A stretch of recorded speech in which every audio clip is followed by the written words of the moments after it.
To create the candy overflow, I'm going to actually extract what I need for that from the candy itself. So I'll hit the tab key. Then I want this edge loop at the base. So I'll hold on Alt Shift. Yeah, it's not allowing me. So let me just go around. Alt Shift, Alt Shift, Alt Shift. Right? So I've selected the entire loop. So what I'm going to do is Shift D to duplicate. Then actually, let me undo that. I think I clicked Shift D a lot. So let me select this and this. Okay, so Shift D, click, then click on the spacebar, then search for separate. But then you'll choose separate by selection. So whatever we've selected. So click on selection and you'll notice that we'll get another circle. But because all of these are named circle, we can't be able to make the distinction until we select it. So I'll just click on the tab key to exit edit mode, then find the, if I hit Z, wireframe. So if I click on this circle.003, that is what I have extracted. So now what I need to do is basically I need to rename this. So this is the ring candy. Then this is ring plastic surface.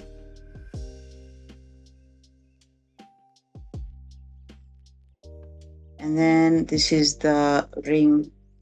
It is a ring. I call it like the ring loop. Then with this, I'll call it the candy overflow.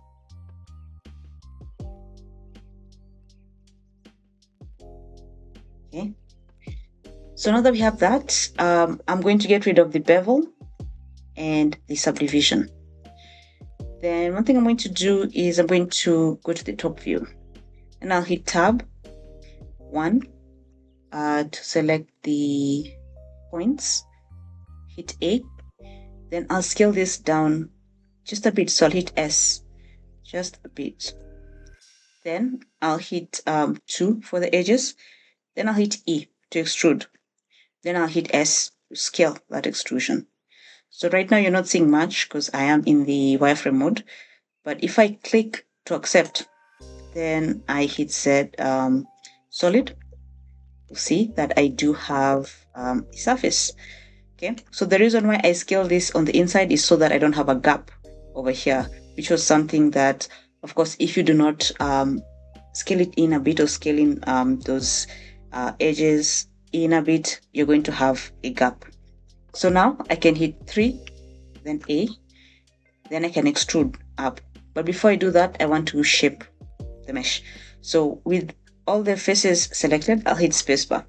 Then I'm going to choose subdivide. So I'll click on subdivide and the subdivide settings will pop up. So we can choose the number of cards. So is it 1, is it 2? So I'll choose 2 maybe, and that's it. Then I'll start making my adjustments. So I'll switch to the top view. Then I'll hit Z, toggle X-ray. Then I'll hit 1 for points.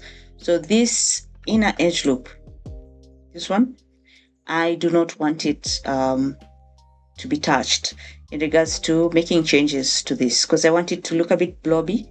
So I'll ensure that, of course, if I touch them, I'll kind of make the changes by adjusting them.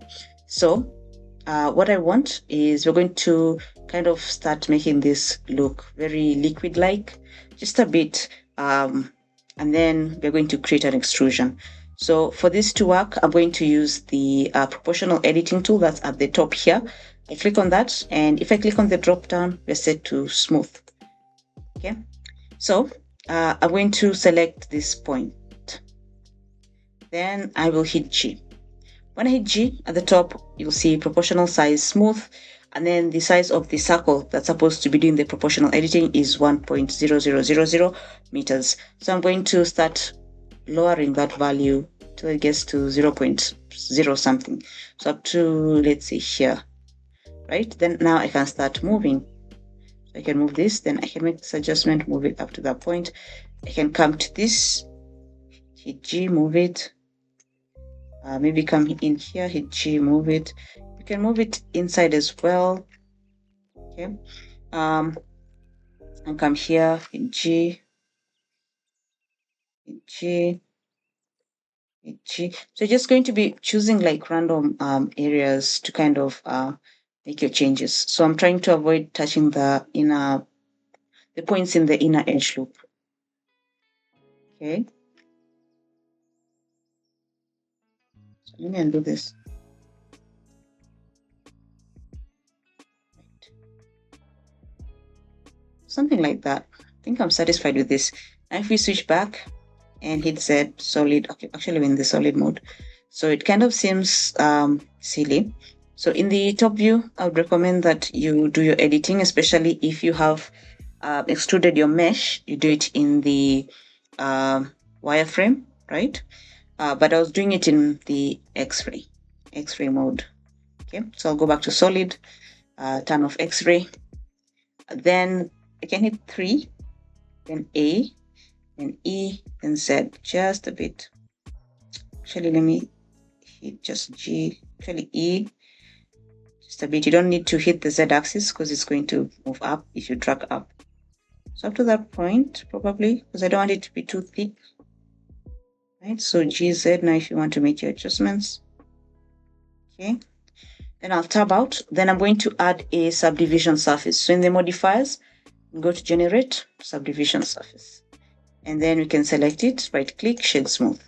And then I would recommend that you look for a gap between the candy and the overflow.